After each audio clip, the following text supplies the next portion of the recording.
இந்த உணவு திருவிழாவின் மூலமாக நாங்கள் சொல்லுகின்ற செய்தி வேறு எதுவல்ல. இன்றைக்கு உலகத்துக்கு நாங்கள் கோடிட்டு காட்டுகின்றோம். அதாவது யாழ்ப்பாணம் என்பது கல்வியில் உயர்ந்திருக்கின்றோம், கலையில் உயர்ந்தவர்கள், எழுத்தில் உயர்ந்தவர்கள், இலக்கியத்தில் உயர்ந்தவர்கள்.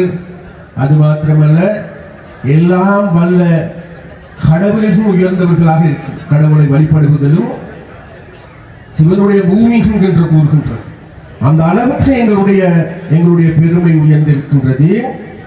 அந்த வகையில் இன்றைக்கு இந்த நிகழ்வின் மூலமாக நாங்கள் மற்றதில் மாத்திரம் உயர்ந்தவர்கள் அல்ல, அதை குலாத்துக்கும் விட எதையும் விட சளைத்தவர்கள் அல்ல, உணவிலும் நாங்கள் ஏனைய நாடுகளை விட உயர்ந்திருக்கின்றோம். அந்த வகையான உணவுகள் இருக்கின்றது, அதை புசிக்க முடியும், ருசிக்க முடியும்.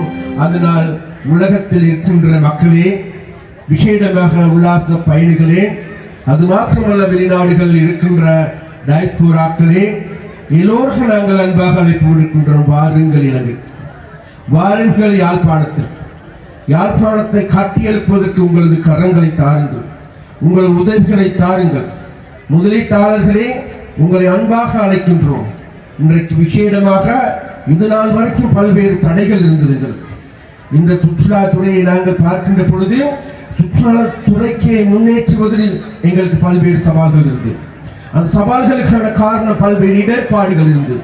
அந்த இடர்பாடுகள் தான் வேறு எதுவுமல்ல, எங்களுடைய முதலீட்டாளர்கள் இங்கு வருகின்ற பொழுது அவர்களே கூறுகின்றார்கள், நாங்கள் இங்கு வந்ததற்கு என்னப்பா, எங்களை கவனிக்க மாட்டேங்கிறார்கள், எங்களுக்கான உதவிகளை செய்ய மாட்டேங்கிறார்கள், எங்களுடைய தேவைகளை பூர்த்தி செய்வதற்கு ஏதுவான நடவடிக்கை எடுப்பதற்கு சரியான நிறுவனங்கள் கிடையாது, சரியான கட்டமைப்பு கிடையாது.